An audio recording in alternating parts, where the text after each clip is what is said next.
Bismillahirrahmanirrahim. Myself Shanze. Today I'm going to teach you about ninth biology. Ninth biology, chapter number 1, that is the introduction of biology. What is science? Science एक वो study है जहाँ पर हम observation करते हैं, बनाते हैं, ऑब्जर्व करते हैं चीज़ों को, उनके ऊपर एक्सपेरिमेंट्स करते हैं और एक लॉजिकल कंक्लूजन, एक लॉजिकल रिजल्ट पेश करते हैं ताकि हम कुदरत के कानूनों को, असूलों को समझ सकें। उसके बाद नेक्स्ट आ जाता है classification of science. Basically science को डिवाइड किया गया है इन 4 कैटेगरीज में। सिर्फ बायो साइंस नहीं होती, फिजिक्स भी साइंस है, केमिस्ट्री भी साइंस है, मैथ्स भी साइंस है।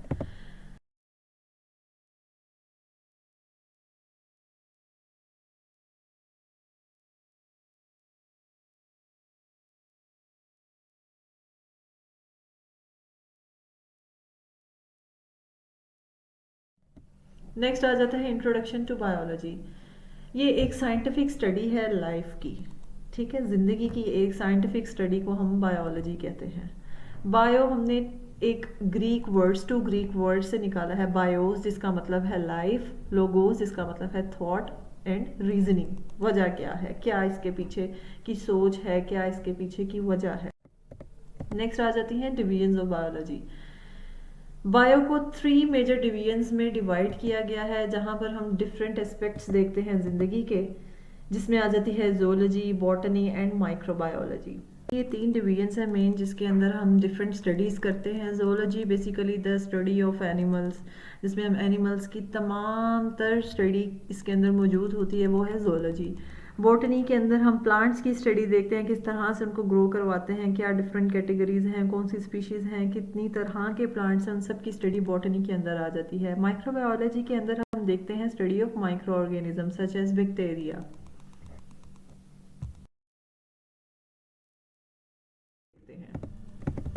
नेक्स्ट आ जाती हैं branches of biology. There are many branches of biology, सबको हम वन बाय वन डिस्कस करेंगे। मॉर्फोलॉजी, जिसमें हम स्ट्रक्चर्स की स्टडी करते हैं, लिविंग ऑर्गेनिजम्स की, जितने भी लिविंग ऑर्गेनिजम्स हैं उनकी स्ट्रक्चर्स की, उनकी जो बनावट है ये किस तरह से बने हैं, उसकी स्टडी को हम मॉर्फोलॉजी कहते हैं। मॉलिक्यूलर बायोलॉजी को हम बायोकेमिस्ट्री भी कहते हैं।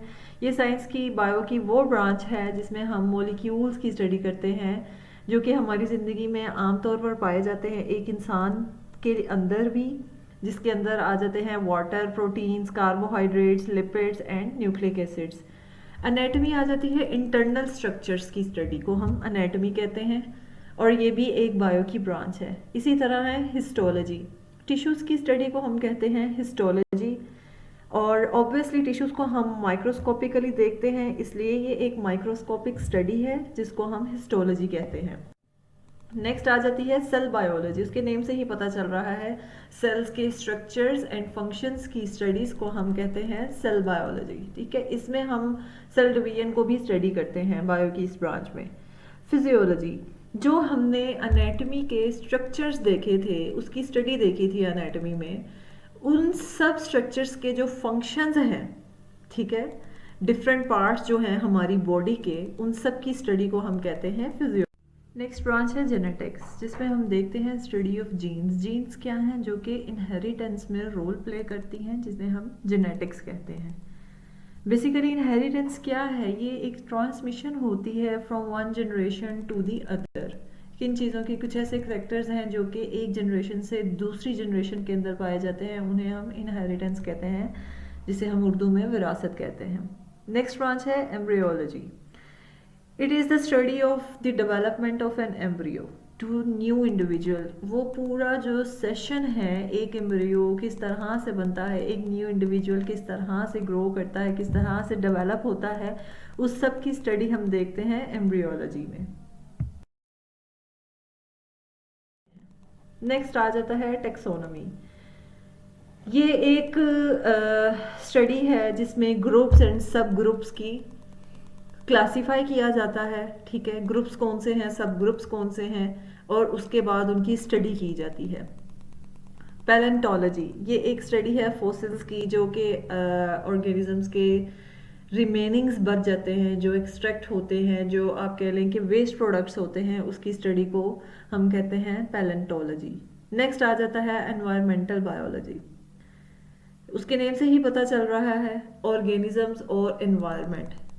कोई भी ऑर्गेनिज्म है, लिविंग ऑर्गेनिज्म, उसका एनवायरनमेंट के साथ क्या रोल है, क्या चेंजेस आते हैं।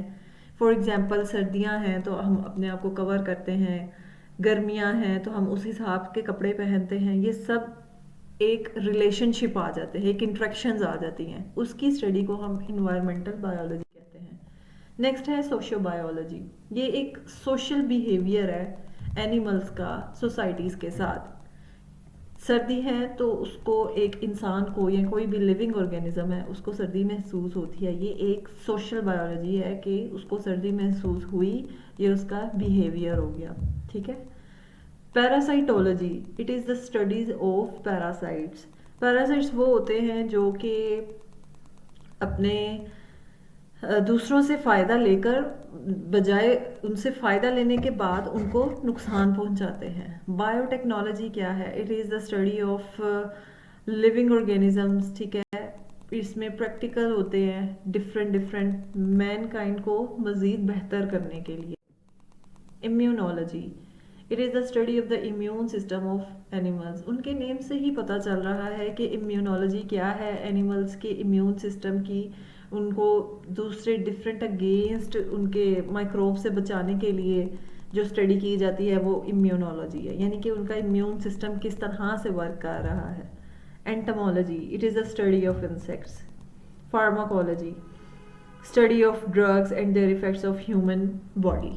ठीक है। ड्रग्स हम यूज़ करते हैं, फार्माकोलॉजी हम इसलिए बेसिकली यूज़ करते हैं क्योंकि हमारी ज़िंदगी का जो मकसद है, जो लाइफस्टाइल है, वो बहुत ज़्यादा इस तरह का हो गया हुआ है कि ड्रग्स के बगैर इंसान का गुजारा नहीं है। फॉर एग्जांपल एंटीबायोटिक्स, सर दर्द हुई तो कोई भी मेडिसिन ले ली, तो उनका क्या इफ़ेक्ट आता है ह्यूमन बॉडी के अंदर, वो सब स्टडी हम फार्माकोलॉजी में देखते हैं। नेक्स्ट आ जाते हैं relationships of bio to other sciences. Bio के क्या रिलेशनशिप्स हैं बाकी साइंसेस के साथ? ऑब्वियसली हर चीज़ एक दूसरे के साथ को रिलेट कर रही है। सबसे पहले आ जाता है बायोफिजिक्स, फिर आ जाती है बायोकेमिस्ट्री। अब सबसे पहले हम देखते हैं बायोफिजिक्स। जो भी एक कोई भी जानदार है उसकी जो मूवमेंट है, ठीक है, वो सब किसके, फिजिक्स के लॉज के ऊपर, लॉज ऑफ मोशन के ऊपर डिपेंड कर रहा होता है, इसलिए कहीं ना कहीं फिजिक्स भी रिलेट कर रही है। नेक्स्ट आ जाती है बायोकेमिस्ट्री, जो कि हमारे अंदर, जिस्म के अंदर जितने भी प्रोसेसेस चल रहे हैं वो सब आ जाती है केमिस्ट्री, बायोकेमिस्ट्री, इसलिए ये कहीं ना कहीं बायोकेमिस्ट्री के साथ भी रिलेट कर रही है। नेक्स्ट आ जाते हैं रिलेशन बायोमैथमेटिक्स, बायोमेट्री, ये भी एक थर्ड रिलेशन है। किसका? बायो का। जो भी हम कोई भी प्रोसेसेस करते हैं, कोई भी हम एनालिसिस करते हैं, ऑब्जर्वेशन करते हैं, उसको हमने एक प्रोसेस को डिफरेंट टूल्स के थ्रू हम यूज़ करते हैं। वो जो टूल्स होते हैं वो सब मैथमेटिकली टेक्निक्स होती हैं जो कि हम यूज़ करते हैं, इसलिए कहीं ना कहीं मैथ्स भी मेजर रोल प्ले करती है। नेक्स्ट आ जाती है biogeography.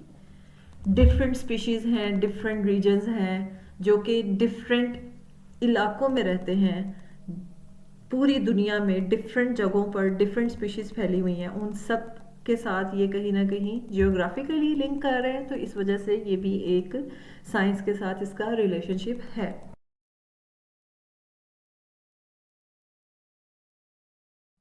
The last one relationship of bio to other sciences is the bioeconomics. Basically bioeconomics में हम देखते हैं कि ये जितनी भी फसलें हैं और जितनी भी इस तरह की हम खुद से फसलें उगाते हैं उसमें क्या हमें बेनिफिट्स मिल रहे हैं, क्या हमें नुकसानात हो रहे हैं, क्या उनके रिजल्ट्स हैं, क्या उसकी कॉस्ट आ रही है, वो सब कुछ हम बायोइकोनॉमिक्स के अंदर देखते हैं।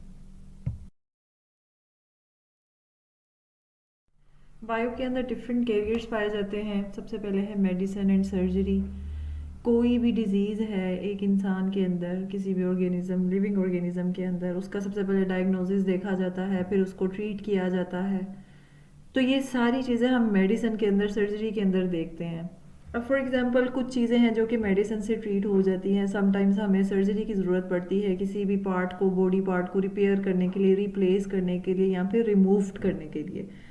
फॉर एग्जाम्पल किडनी स्टोन्स हो गए तो किडनी स्टोन्स को अगर वो मेडिसिन से नहीं एक पर्सन रिकवर कर रहा तो फिर हमें फर्दर सर्जरी की ज़रूरत पड़ती है। इन दैट केस अगर तो स्टोन का साइज़ बहुत ज़्यादा बड़ा है जो कि मेडिसिन से इजीली पास आउट नहीं हो सकता, देन सर्जरी रिकमेंड की जाती है।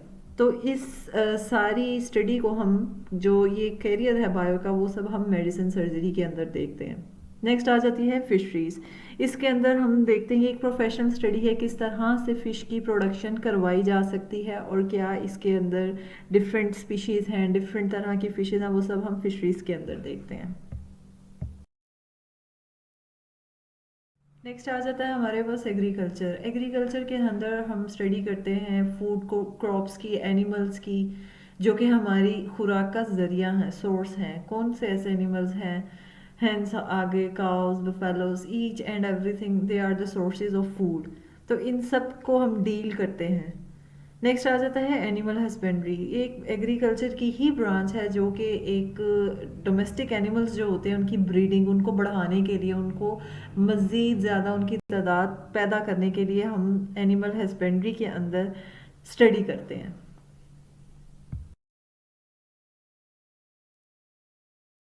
नेक्स्ट है हमारे पास हॉर्टिकल्चर।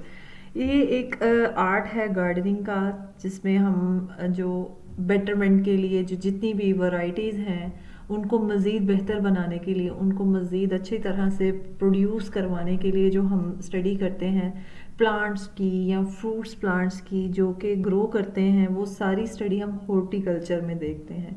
इसी तरह है नेक्स्ट फार्मिंग। फार्मिंग में हम, उसके नेम से ही पता चल रहा है, डिफरेंट टाइप्स के जो फार्म हैं उनकी मेंटेनेंस और डेवलपमेंट हम इसमें डील करते हैं। And the next is forestry. किस तरह से हम फॉरेस्ट्री नेम से ही पता चल रहा है फॉरेस्ट कि किस तरह से हम आर्टिफिशियल फॉरेस्ट को ग्रो कर सकते हैं और किस तरह से हम इनकी स्टडी कर सकते हैं। नेक्स्ट है biotechnology. Biotechnology study and work for the production of useful products through micro organisms. Micro organisms के थ्रू इसमें हम मज़ीद बेहतर तौर पर एक कारआमद प्रोडक्ट्स को हम प्रोड्यूस कर।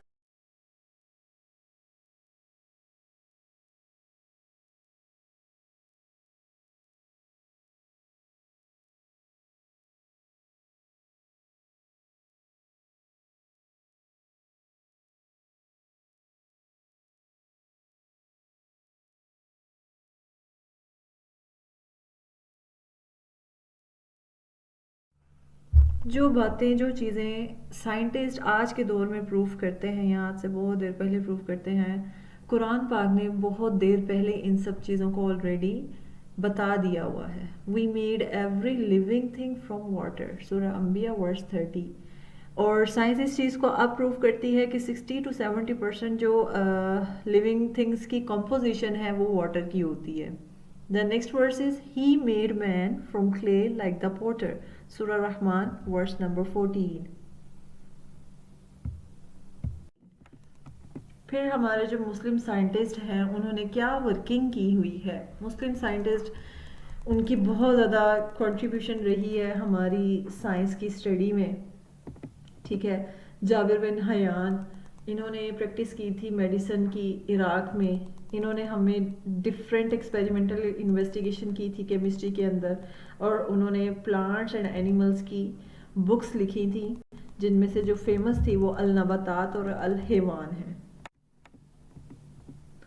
अब्दुल मलिक असमाई, ये पहले मुसलमान साइंटिस्ट थे जिन्होंने एनिमल्स की स्टडी की थी डिटेल में, और उनकी जो फेमस राइटिंग है वो अल अबील यानी कैमल, अल खैल हॉर्स, अल वहूश एनिमल, एंड अल कल कल असनान। बू अली सीना, ये हमारे एक फाउंडर हैं मेडिसिन के, जिनको एविसीना कहा जाता है वेस्ट में। ये एक फिजिशियन थे, फिलोसफर थे, एस्ट्रोनॉमर थे एंड पोइट थे। इनकी फेमस बुक्स जो थी वो अल कानून, अल तिब है, ठीक है, और जिसको कैनन ऑफ मेडिसिन कहा जाता है। So this is all about for today's lecture. इंशाल्लाह will meet soon on the next topic. अल्लाह हाफिज़।